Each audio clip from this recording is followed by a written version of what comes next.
we're in our third week of the 15 Invaluable Laws of Growth. Today we're going to talk about the law of the mirror. But before we do that, I'm going to introduce our John Maxwell certified coach sitting right. Wait till I point on it this way. There you go. And hey, hey, Danny, this is Danny L. Smith. It's under my name. It's funny, Danny, your name's under me, but my branding's on you. So we can fool people really easily. But hey, I get confused.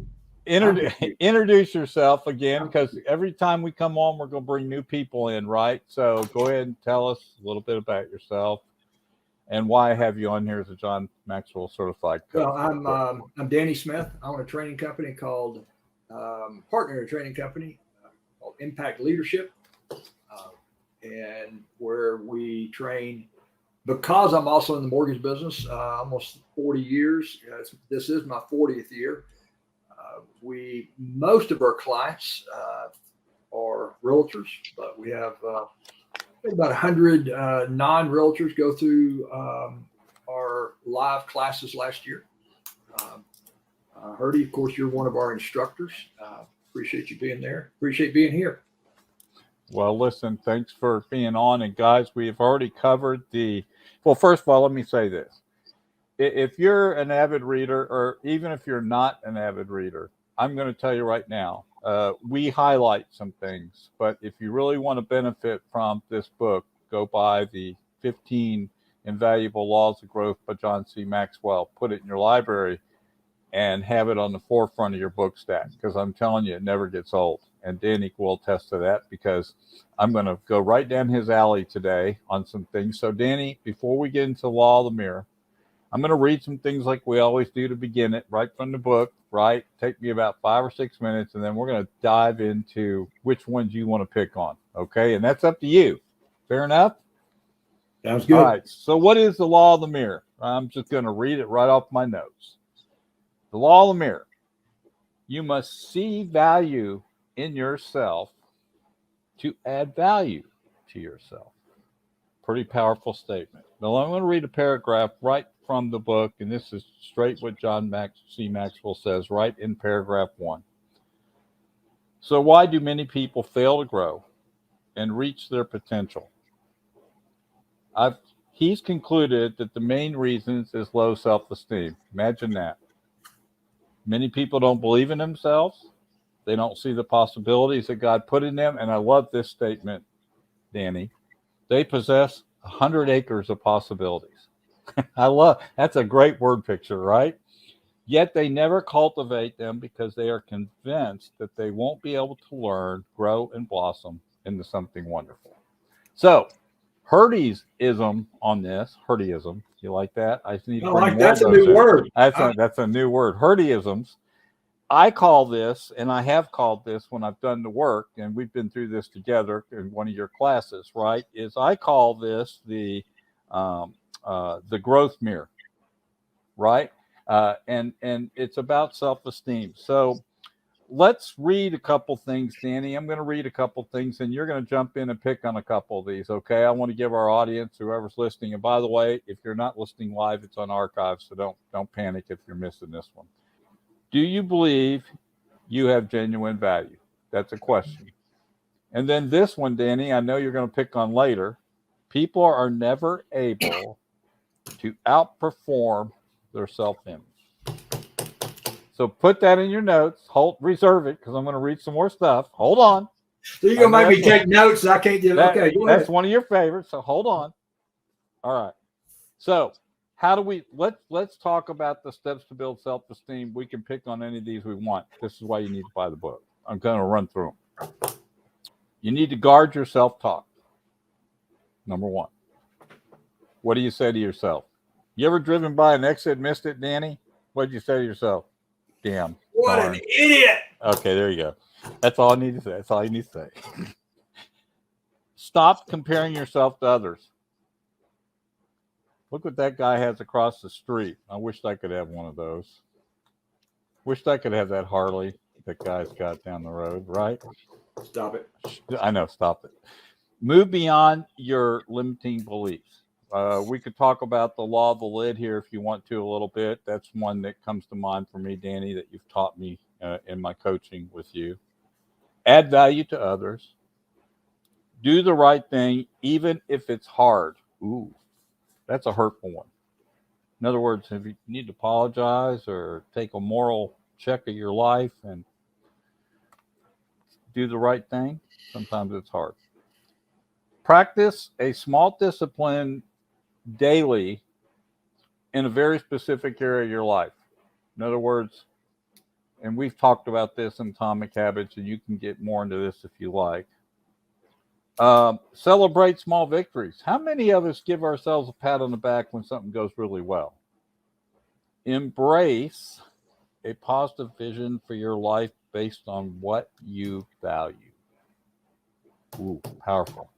Practice the one word strategy, and that isn't darn. Darn. Don't say that word. Okay, and then take, obviously, the last one. Take full responsibility for your life. Danny, I spent exactly, 6 minutes going through one of the most intense chapters, I think, in this book, because without the self-esteem and the growth, right? Without the self-esteem or belief in something, the hard work to really believe in ourselves, I don't know if the rest of the book would do any good. Yeah, this law of the mirror, it's got some profound truths in it. The part you said about possibilities, what was 100? I forgot about that. 100 acres of possibility. I just love that picture. Yeah. Over the years, as you know, I've come up with these, what I call the 4 pillars of sustainable success, or the 4 disciplines of sustainable success. These 4 things that I keep circling back to. One of them is focus on your potential, not your performance. That could easily be focus on your possibility, not your performance. I mean, too many times we focus on our how well we're doing today, and we might be having just a bad day, bad week, bad month. Yeah. I've had a bad the last 14 bad months years. in the mortgage business has been horrible. Okay, and I can't focus on that performance. I have to focus on what's coming up. I can't focus on my past. I'm 68. Prior to being 60, for about 12, 14, 15 years, I had gained quite a bit of weight, having back problems, and still do have some back problems. But I've lost a lot of pounds, a lot of weight, kept it off. Put in a lot of miles. Because I'm focusing on I like that possibility. I forgot about that in this chapter. I mean, we even went through this book as a group a year and a half ago, and I read parts of it last year. But it's pretty amazing when you go back and read something, even though it's not new. It's good to refresh yourself, right? You catch yourself. Good. Okay, move on. Sorry about that. Comparing yourself to others. I remember the second time I went through this book, 10 years ago, probably 10 years ago. And that right there was a group of were you in that group over at CBLG afterwards? I think you were working. And I was. That comparing yourself to others people had a hard time with it. I remember one guy in particular flat out said, I have to compare myself to others to get better. And a younger guy, and jump forward all these years, he will tell you how much that has not served him well. Okay. And that he needs to focus on his own potential, not focusing on somebody else. And you can model people, but not compare. The self-talk. That's a good analogy. Model versus compare. Okay. Yeah. And the self-talk.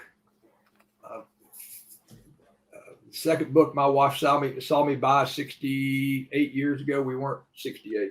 38 years ago. We weren't married yet, and we were at Walden Books in the mall in Waco, and the book was What to Say When You Talk to Yourself by Dr. Shad Helmstetter. And he was one of those early neuroplasticity guys. And before he even had termed it, they termed it neuroplasticity. I don't think at the time. Limiting beliefs, adding value to others, doing the right thing, and these are all just great. There's so much here, like you said. I mean, we could do 15 weeks just on this one. Yeah, you could pick one of these and do another whole 15 series. But here's the one I really want to pick on with you, because you say this all the time. One cannot outperform their self-image. A lot of people may not get what that means. Can you explain what that basically is talking about? Yeah, the way I've said it is one cannot long outperform his self-image. So that's different than what John, will go with John, but let's say you set a goal. And if you set that goal, and that goal is something totally different than what you think of yourself, and whatever that goal might be, you have to for that goal to be sustainable,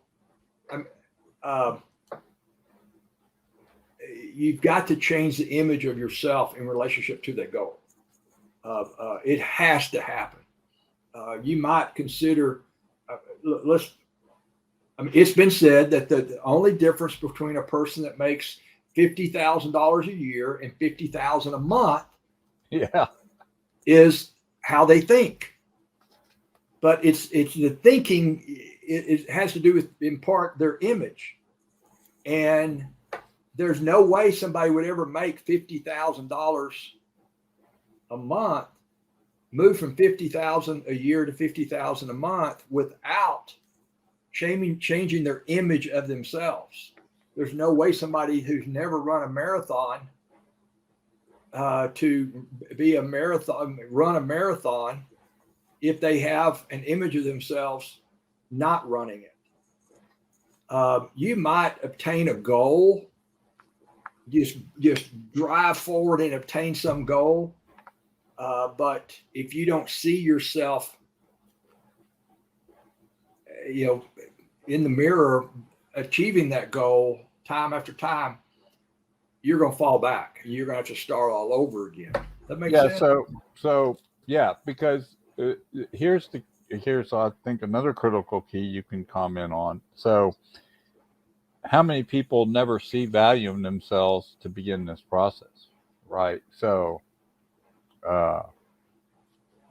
we see a lot of that in our overall society, right? Depending on. Oh yeah, this society more than maybe any other. I hate saying that. I'm trying to keep Ecclesiastes says that there's nothing new under the sun, but right. This society, or society in general, does beat people up and wear people down. Yeah. And so what about so little bit of insight maybe on how we stop limiting beliefs. I know that's a broad subject. I know you could go down another 10 weeks of this, but there has to be a starting point, right? There has to be some way to say, I'm going to pick on one specific thing and really work on this because I value this in myself, right? Or I want to value this in myself. That makes sense. It might be, John talks about it. I think it's in this chapter. Pick a word that you want to focus on for this year or for this month, and start changing your thoughts around that one word. Ben Franklin, when he was 19 years old, he came up with somebody that somehow or another he penned that there were 13 virtues that he wanted to work on the rest of his life. So you work on one a week. Then over a course of the year, you'll go through that 4 times, and right. Those virtues. He was still working on it in his 80s when he died. He was working on changing those, his beliefs.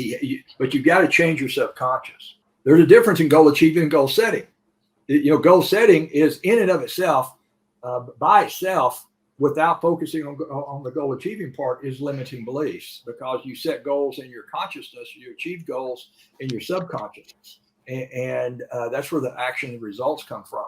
And typically, our subconscious it's responsible for keeping us where we are right now, not letting us grow. It's called the comfort zone, and it's through repetitive input and output that we move into a new area of belief of life. And so, let me say this: I heard this morning check-in call. Another plug, 9:30 every morning, Monday through Friday. I have a check-in call. Anybody wants to call in and check in, be accountable, take notes. Is that on your DanielleSmith.com? Is that the best way to reach you? They can contact you about that, right? Yes. Okay. Yeah. So DanielleSmith.com. Let me put that in the banner. Keep talking. Yeah. And somebody said this morning, I said, all right, Chip, what are your goals for this week? What tactics are you going to fulfill this week? He says, I want to win the day 3 days this week. I said, okay, tell me about that. And he told about it. And what winning the day is. Winning the day is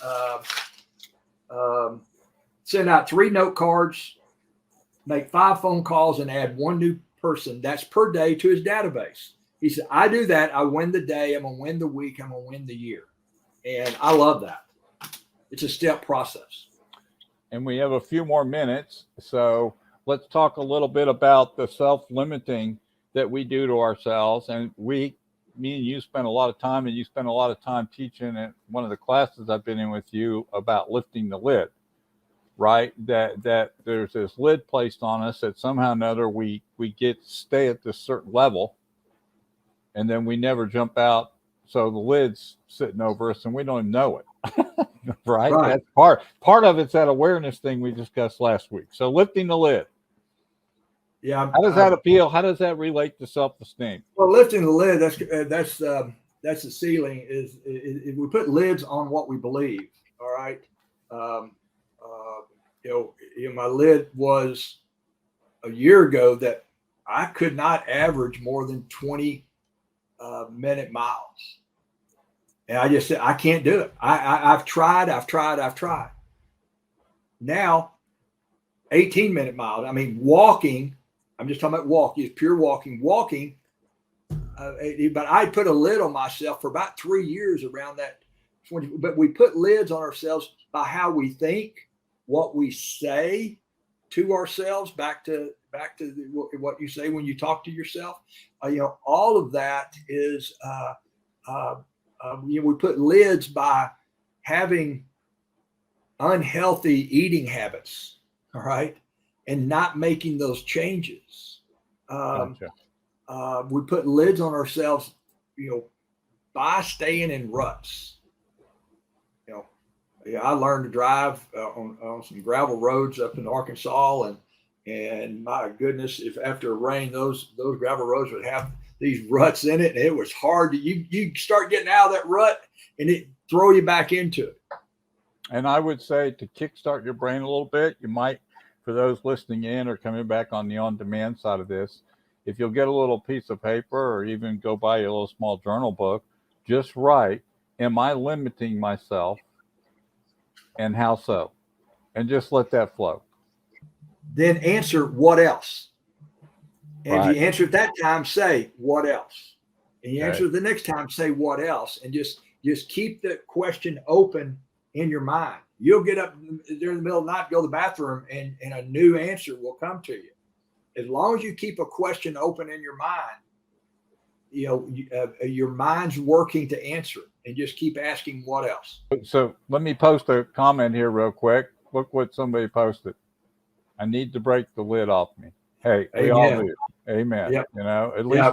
At least you realize it. And to that we say hallelujah, because a lot of times we can't visualize what that looks like. And then all of a sudden you put a picture up there, like I got a lid over me, and it starts to make sense. There you go.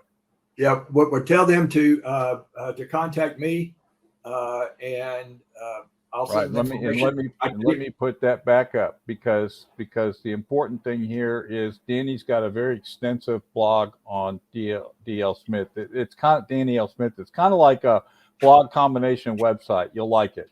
All right. Thank you, buddy. Have a good day. See you. Bye. All right. Bye.